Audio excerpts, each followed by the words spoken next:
आप लोग क्या हो गया है, प्रमोट हो गए हो, परीक्षा देके पास हो गए हो, अगली कक्षाओं में प्रवेश कर चुके हो।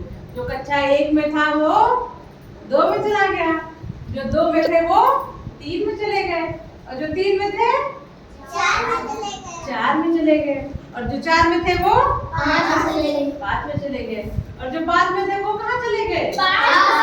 वो यहाँ से पास होके कहीं अलग स्कूल में जाएंगे, जहाँ कक्षा 6 में एडमिशन कराएंगे और अपने आगे की शिक्षा पूरी करेंगे।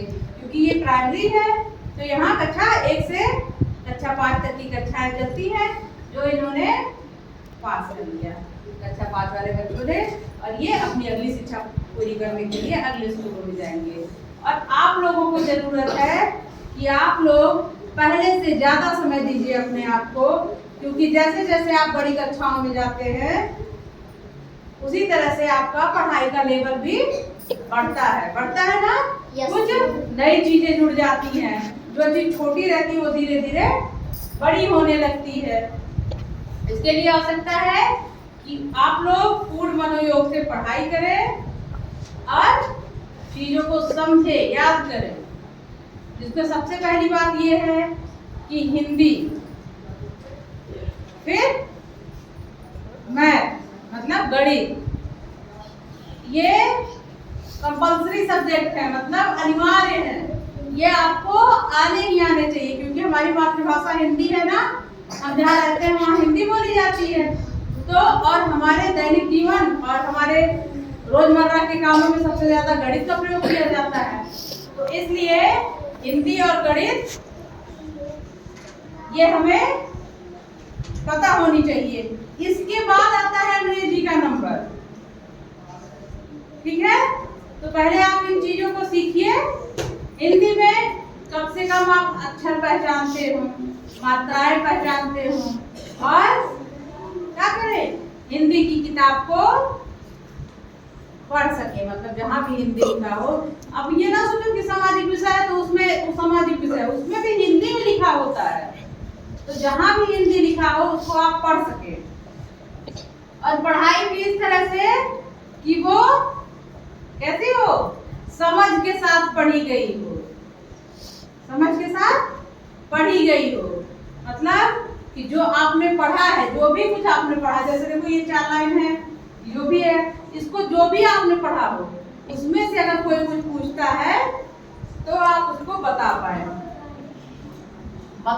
तो कैसे बता पाएंगे? जब उसको समझ के साथ पढ़ेंगे तब तो जान पाएंगे कि उस कहानी में किसका क्या नाम है, कौन क्या कर रहा है, वो कहानी हमें क्या बताना चाह रही है, उस कहानी से क्या शिक्षा मिल रही है। ठीक, जब उसको पढ़ोगे, समझोगे, तब उस कहानी के बारे में जान पाओगे। अगली बात आती है गणित पे। गणित में क्या है, आप अंक जानते हो, मतलब नंबर जानते हो। उसके बाद इकाई दहाई जानते हो, मतलब वंस टेंस की कौन सी इकाई है और कौन सी दहाई है जानते हो। पूरे नंबर्स आपको आने चाहिए, ये हो गया। उसके बाद आप क्या जानते हो, जोड़ घटाना जानते हो। पहले तो सीधी गिनती, मतलब सीधे नंबर 1 2 3 4 5 6 7 8 9 10, इस तरह से। फिर उल्टी गिनती, मतलब 10 9 8 7 6 5, इस तरह से आपको गिनतियां मतलब पता होनी चाहिए, जाननी चाहिए।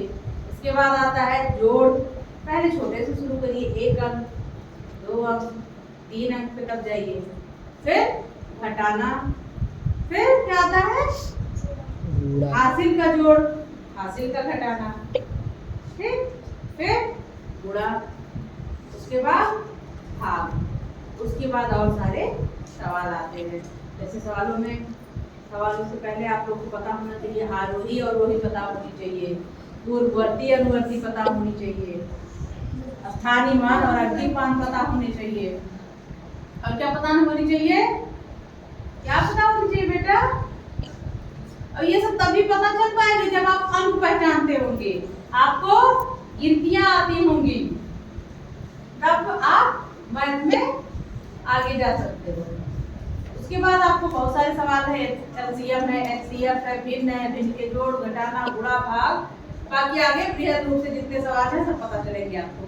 और हाँ, जितनी हिंदी आप लोग जितने गिनती जैसे 1 से 100 तक की गिनतियां हैं उनको धीरे धीरे सीखो।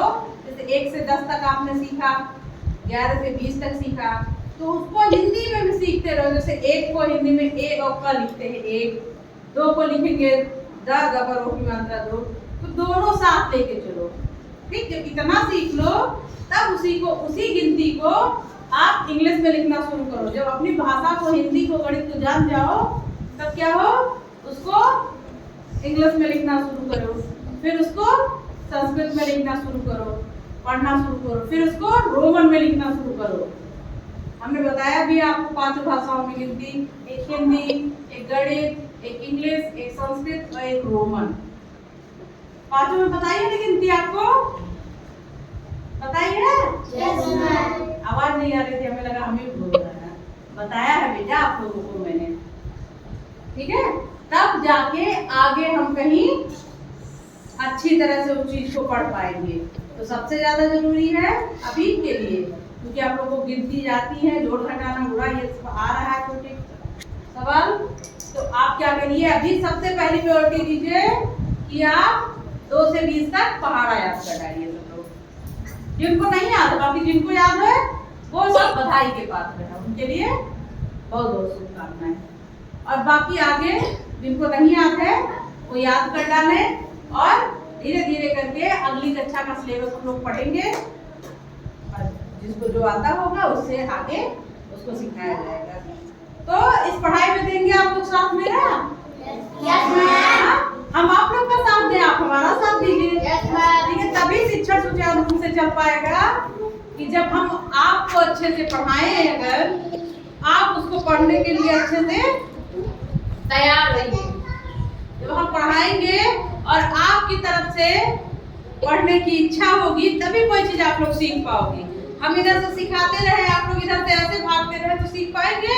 नहीं सीख पाएंगे। जब हम इधर से शुरुआत करेंगे पढ़ाने की, आप लोग इधर से पढ़ने की शुरुआत करोगे, जब दोनों साइड इंटरेक्शन होगा तब आप लोग सीख पाएंगे और तभी हम सिखा पाएंगे। वरना हम लाख कोशिश कर ले, हम सिखा नहीं सकते आप लोग को बेटा, जब तक आप लोग सीखना नहीं चाहेंगे। ठीक, आज समझ में मैं क्या कह रही हूँ?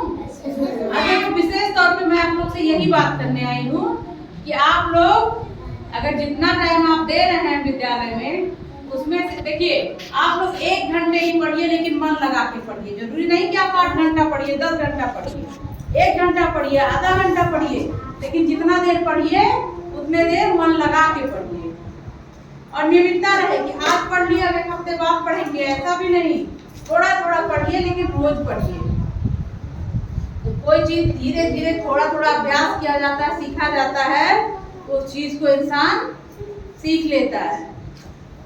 ठीक है, एक कहावत कही गई है, कौन सी कहावत है बताइए? कई बार हमने आप लोग को बताया है, बोलिए कौन बताएगा? कल करे तो आज करे तो कल। बहुत बार बताया है मैंने आप लोग को। क्या बताया है? करत करत अभ्यास ते जड़मत होत सुजान, और रसनी आवत जाते सिर पर पड़त निशान। क्या बताया है? करत करत अभ्यास ते जड़मत होत सुजान, और रसनी आवत जाते सिर पर पड़त निशान। इसका अर्थ यही है बेटा कि अभ्यास करते करते, मतलब धीरे धीरे पढ़ते पढ़ते, कोशिश करते करते, करत करत अभ्यास से जड़मत हो सुजान। जड़ बुद्धि जिसको कहा जाता है, जिसको कहा जाता है कि इनके पास दिमाग नहीं है, कहते हैं लोग ना, यस मैम, कहते हैं जड़ बुद्धि है, ये कुछ नहीं सीख पाएगा। जड़मत हो सुजान। तो अगर किसी काम को वो रोज कर रहा है, रोज कर रहा है, तो उस चीज को सीख नहीं जाएंगे? सीख लेंगे। हम किसी चीज को रोज करें तो उसमें बहुत अच्छे हो जाएंगे बेटा, वो हमारे लिए बहुत आगे तक उसको हम सीख सकते हैं। तो उसी तरह कहा है कि करत करत अभ्यास से जड़मत हो सुजान, कि अगर वो जड़ बुद्धि इंसान किसी चीज को रोज करने से, अभ्यास करने से सीख सकता है, उसी भांति बिल्कुल जैसे रसरी आवत जात के सिल पर पड़त निशान। कि सिल जानते हो? सिल जानते हो आप लोग? सिलबट्टा घरों में होगा सबके, उसमें मसाले पीसते होंगे, उसको चटनी बनाते होंगे, उसपे बहुत मतलब यूज होता है घर पे उसका। तो सिल किस चीज का बना होता? पत्थर का। पत्थर का होता है ना। अगर उसी सिल पे एक रस्सी लेके रोज ऐसे ऐसे रगड़ा जाए, उसी जगह पे, अलग अलग जगह नहीं, जिस जगह आज रस्सी रगड़ी जा रही है उसी जगह रोज रगड़ा जाए तो सिल पे एक दिन निशान पड़ जाएगा, उसी जगह पे पड़ जाता है ना। तो अगर उस पत्थर है उस पे रोज रस्सी रगड़ने से उस पे निशान पड़ सकता है, तो हम किसी चीज को रोज करें तो क्या हम नहीं सीख सकते हैं? सीख सकते हैं ना।